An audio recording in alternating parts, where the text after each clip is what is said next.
Bwana Yesu asifiwe, watoto na watumishi wa Mungu. Ninawasalimu nyote katika jina lake Yesu Kristo, mwana wa Mungu aliye hai. Ninamshukuru Mungu ambaye ametupa tena nafasi katika siku ya leo na kukutana tena katika ukurasa huu. Ni matumaini yangu ya kwamba umzima na unaendelea vyema na Bwana ameendelea kukupigania na kukulinda. Mungu wa mbingu na nchi akubariki na baraka zake ziendelee kukukalia daima milele na milele, wewe na uzao wako. Ninapenda nikukaribishe tena siku ya leo kupitia ukurasa huu nikuletee ujumbe wa neno la Mungu. Lakini pia kabla sijakuletea ujumbe wa neno la Mungu, ninapenda nikukumbushe kwa habari ya safari ya ibada ya matendo ya huruma tunayotazamia au tunayotarajia kuifanya mwezi huu tarehe 20 ya mwezi wa 12 kule wilayani Kiteto ndani ya mkoa wa Manyara. Popote pale ulipo, tumishi na watu wa Mungu nao nifuatilia kupitia ukurasa huu, ninapenda kukualika katika ibada hii ya matendo ya huruma.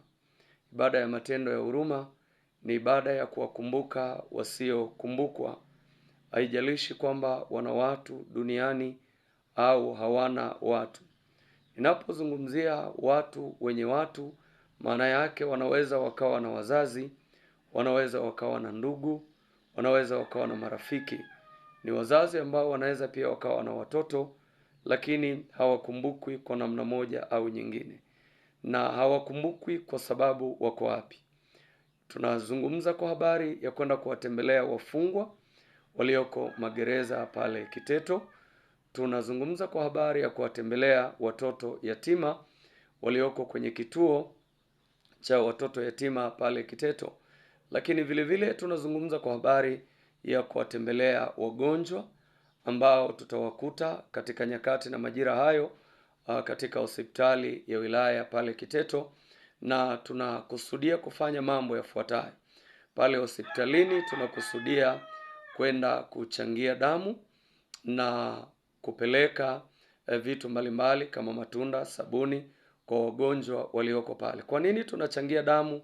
Ni kwa sababu kuna wahitaji wa namna mbalimbali ambao wanahitaji damu, hasa kina mama wajawazito, lakini watu mbalimbali ambao wanafanyiwa operation na wamekosa watu wa kuwasapoti. Haya ni mambo ambayo inawezekana nawe umewahi kukutana nayo hospitalini. Umekosa mtu wa kukutolea damu, umekosa mtu wa kumtolea ndugu yako damu kwa sababu grupu aliendani, na kwa namna moja au nyingine ukapita katika changamoto ya namna hiyo. Tunakusudia kutoa sadaka hii ili msaidie yeyote ambaye atakuwa na uhitaji, na katika nyakati hizo aweze kusaidiwa ili aweze kupata matibabu.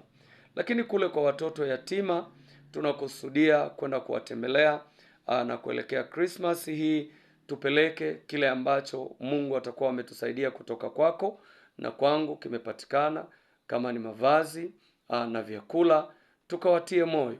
Hawakupenda kupoteza wazazi wao, yalitokea kwa sababu mbalimbali. Inawezekana na wewe unao watoto na watoto wako wanakula na kunywa vizuri, wanavaa na wanakwenda shule. Haujui ni lini au sijui ni lini watoto wangu watakuwa mayatima. Tunawekeza sadaka hizi kwa wale ambao wanapita katika mazingira haya, ili wakati mimi na wewe tunapita kwenye hizi changamoto, basi Mungu akumbuke vizazi vyetu na akumbuke watoto wetu. Lakini kule magereza tunakusudia kupeleka chakula, na hii ikiwa ni mara nyingine ya pili. Mwaka 2023 tulifanya hivi, tulikwenda pale magereza na tulipeleka vyakula na vitu mbalimbali na mahitaji, na ndugu zetu ile Christmas ya mwaka ule walisherekea vizuri kama mimi na wewe ambavyo tumeweza kuisherekea huku uraiani. Hii ndiyo sababu inaitwa ibada ya matendo ya huruma. Watu hawa inawezekana wako magereza, wana ndugu zao, wana watoto wao, wana wenza wao, wana marafiki zao, lakini wamesaulika kwa sababu mbalimbali. Kumbuka pia walioko magereza sio wote wenye hatia. Wengine wako huko kwa kesi za kusingiziwa, na wengine wako huko kwa sababu ni halali yao kuwepo. Lakini pamoja na hayo, ni eneo ambalo wanapokea elimu maalum, wanapokea mafunzo, na watakapotoka hapo yamkini watakuwa raia wema, na wengine pengine ni akina Yona waliyemkimbia Mungu na Mungu akawaweka kwenye tumbo la samaki la aina hii. Mungu wa mbingu na nchi akubariki sana. Bila shaka umenielewa, na sasa utaziona namba za simu kwenye bango ambalo linaonyesha ibada ya kwanza ambayo tuliwahi kuifanya kule magereza Kiteto, na tulitembea pia hospitali na kwenda kutoa damu. Namba za simu ziko pale. Wewe unayeguswa kushiriki ibada hii kwa kufika na kwa kujitolea kwa jambo lolote, tunakukaribisha sana. Mungu wa mbinguni akubariki sana. Naomba nikasome neno la Mungu kutoka kwenye kile kitabu cha waraka wa Tito, waraka wa Paulo mtume kwa Tito, katika sura ile ya 2 kuanzia mstari ule wa 11. Biblia inasema hivi: maana neema ya Mungu iwaokoayo wanadamu wote imefunuliwa, nayo yatufundisha kukataa ubaya na tamaa za kidunia, tupate kuishi kwa kiasi na haki na utauwa katika ulimwengu huu wa sasa, tukilitazamia tumaini lenye baraka na mafunuo ya utukufu wa Kristo Yesu, Mungu mkuu na Mwokozi wetu, ambaye alijitoa nafsi yake kwa ajili yetu ili atukomboe na maasi yote na kujisafishia watu wawe milki yake mwenyewe, wale walio na juhudi katika matendo mema. Hili ndilo neno la Mungu ambalo tumepewa katika siku hii ya leo na kulitafakari kutoka kitabu hiki cha Tito sura ya 2 mstari ule wa 11 mpaka ule wa 14. Biblia inaweka wazi kwamba neema ya Mungu iwaokoayo wanadamu wote imefunuliwa. Kazi ya neema inapojifunua au inapofunuliwa mahali, jambo la kwanza huwa inasababisha ukombozi. Neema huwa inasababisha ukombozi kwa watu ambao tayari wamekwisha kuwa mateka. Lakini neema huwa inafanya utetezi kwa watu ambao wamekuwa wakiteswa na wakionewa na mambo mbalimbali. Neema ya Mungu inapojifunua kwenye maisha yako, basi huweza kuondoa vitu mbalimbali ambavyo vimekuwa ni vikwazo na vizuizi katika maisha yako. Neema ya Mungu inapofunuliwa kwenye maisha ya mtu, inasababisha mgeuko. Anabadilishwa kutoka mtu yule ambaye alizoeleka mwenye tabia zile, na anakwenda kuwa mtu mwingine. Biblia inasema maana neema ya Mungu iwaokoayo wanadamu wote. Hii neema haina mtu inayemwacha, isipokuwa wale ambao hawakutaka au hawakuitaka hiyo neema, kwa sababu wako watu ambao hawaamini katika neno la Mungu, hawaamini kwa habari ya watumishi wa Mungu. Kwa hiyo neema inayowaokoa watu wengine haiwezi ikawagusa wao, wala haiwezi ikawaokoa wao. Kwa nini? Katika Warumi sura ile ya 10 mstari wa 10 anasema, kwa maana kwa moyo mtu huamini hata kupata haki, na kwa kinywa ukiri hata kupata wokovu. Jambo la kwanza, ili neema ikuokoe, lazima uamini katika moyo wako ili neema iweze kufanya kazi. Lakini jambo lingine, lazima ukiri kwa kinywa chako ya kwamba Yesu Kristo ni Bwana na Mwokozi wa maisha yako. Hivi ndivyo ambavyo itakusaidia. Hiyo neema inapojifunua kwako, haijifunui kwa bahati mbaya. Inapojifunua inakuja na mambo mbalimbali. Kwa sababu hiyo basi, neema inapojifunua, neema huja na kibali, na hichi kibali huambatana na wewe katika mazingira yote. Haijalishi kwamba mazingira yako yakoje. Yusufu alipata neema na kibali kikamtambulisha. Sasa neema ina kazi ya kujifunua katika mazingira mbalimbali. Neema ya Mungu ilipokuwa juu ya Yusufu, kibali kilitembea pamoja naye, pamoja na changamoto na mazingira aliyoyapitia, lakini bado Mungu alimshika mkono na aliweza kumsaidia. Kibali kikamweka kwenye nafasi ambayo yeye mwenyewe hakuitarajia wala hakuifikiria. Haijalishi ya kwamba Mungu alikwisha kusema naye. Tatizo ni kwamba wakati mwingine Mungu anaweza akasema na maisha yako, lakini majira na nyakati usiyatambue, na hii ni kwa sababu ya watu kutokuwa makini kumsikiliza Roho Mtakatifu. Biblia yangu inasema nayo yatufundisha kukataa ubaya na tamaa za kidunia. Kazi nyingine ya neema inapofunuliwa kwenye maisha ya mtu, inamfundisha mtu kukataa ubaya na tamaa za kidunia. Maana yake ni nini? Uko ubaya ambao unaweza ukamfanyia mtu au ulishawahi kufanyiwa na ukawa na target ya kulipa kisasi. Hapa neema inapofunuliwa kwenye maisha ya mtu, neema inazuia mabaya yasitokee.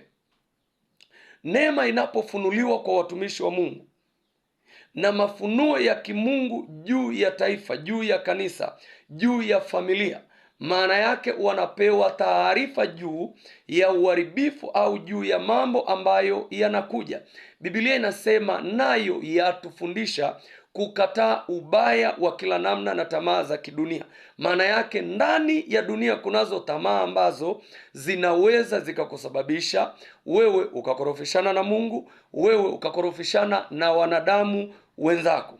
Kama neema ya Mungu haijafunuliwa kwenye maisha ya mtu, unaweza ukamwona ni mtu katili, ni mtu ambaye hana staa, ni mtu ambaye hana huruma, na inawezekana amesikia, alionywa, akaambiwa, lakini kwa sababu ya kiburi akaendelea vile aliona kwake ni sawa. Lakini huku ni kukosa neema, kwa sababu tamaa za kidunia zinawavuta watu kufanya mambo mabaya, zinawavuta watu kufanya dhambi. Na watumishi wa Mungu duniani wenye neema ya Mungu watasimama na kuisema kweli ya Kristo bila uoga.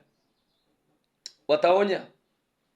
Na kazi ya watumishi wa Mungu, kazi ya watumishi wa Mungu ni kuisema kweli ya Mungu bila uoga. Kwa hiyo watumishi wa Mungu ambao wamesimama katika kweli, ambao neema ya Kristo imewafunukia, neema ya Kristo ambayo imewaweka huru, neema ya Kristo ambayo wanatumika nayo, hawana hofu katika kueleza kweli ya Mungu aliye hai. Biblia inasema hivi, nayo yatufundisha kukataa ubaya na tamaa za kidunia, tupate kuishi kwa kiasi na haki na utauwa katika ulimwengu huu wa sasa.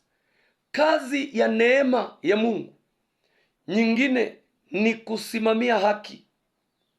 Kazi ya neema ya Mungu ni kusimamia haki, na hiyo haki inakuja pale tu ambako yule aliyekubali kutumika na Mungu atasimama katika haki.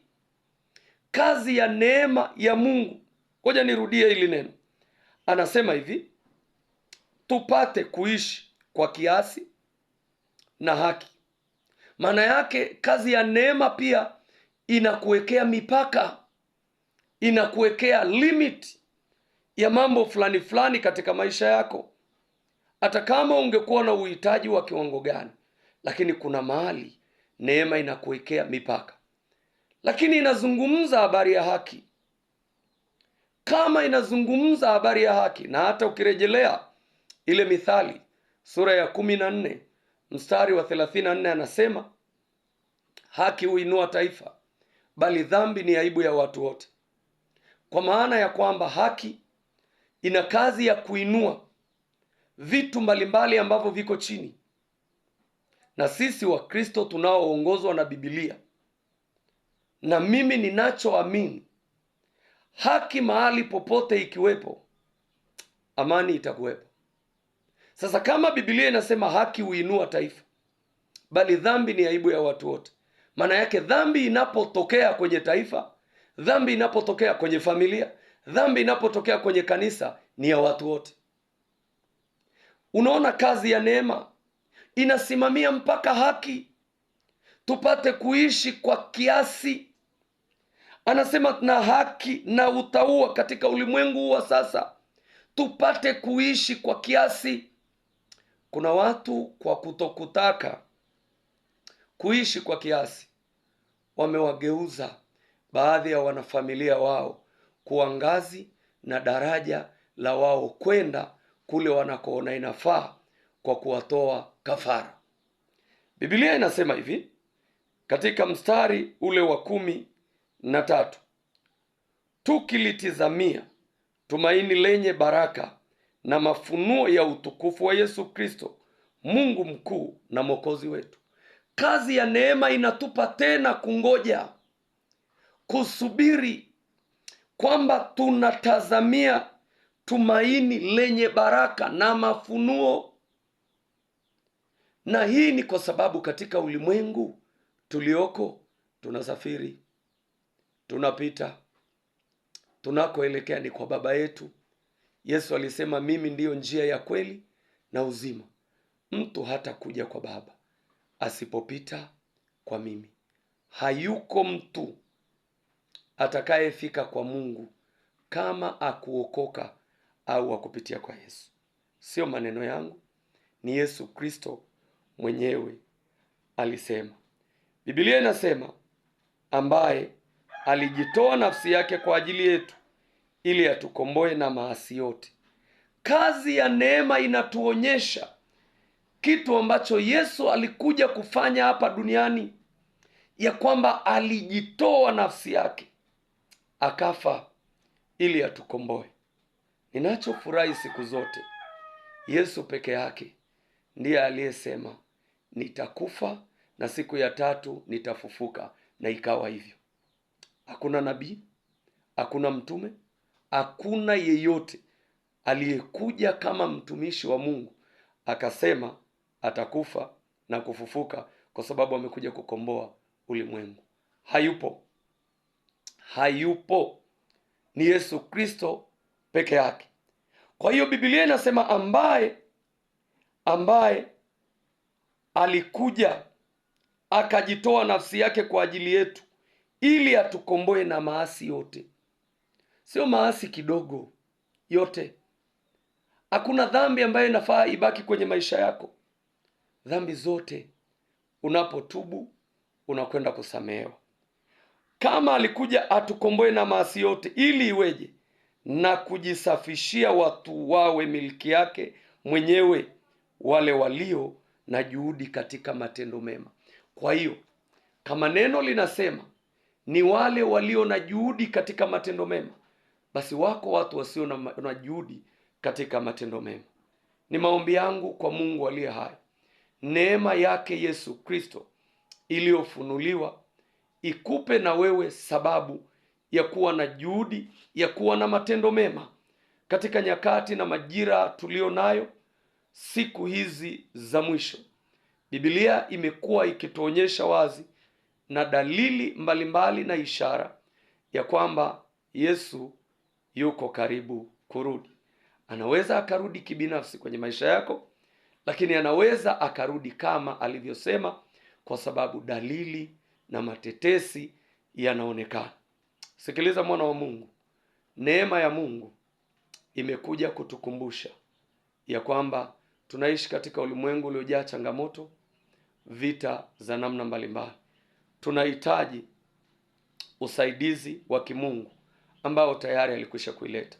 Jambo lililobaki ni mimi na wewe kumwamini Yesu awe Bwana na Mwokozi wa maisha yetu. Yesu alisema mtu akitaka kunifuata ajikane, ajituke msalaba wake, anifuate siku zote. Maana yake kila siku.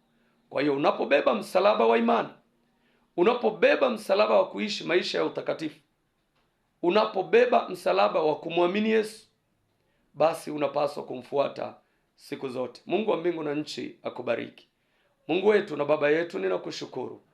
Asante kwa sababu ya wema na fadhili zako, neema yako ya ajabu ambayo uliifunua mwenyewe kwa kumleta mwanao Yesu Kristo afe msalabani kwa ajili ya maisha yetu. Ninaomba iendelee kutusaidia ituatamie katika ratiba mbalimbali tulizo nazo.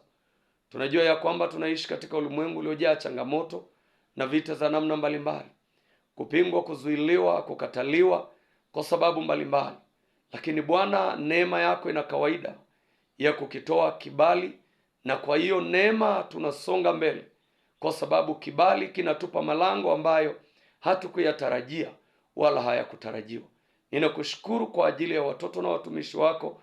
Ninaomba ukawabariki walioko mataifa mbalimbali. E Bwana Mungu wa mbingu na nchi, gusa maisha yao katika magrupu mbalimbali na kurasa mbalimbali ambako ujumbe huu utawafikia watoto wako. Katika jina la Mungu Baba na Mwana na Roho Mtakatifu ninaomba na kushukuru. Amen.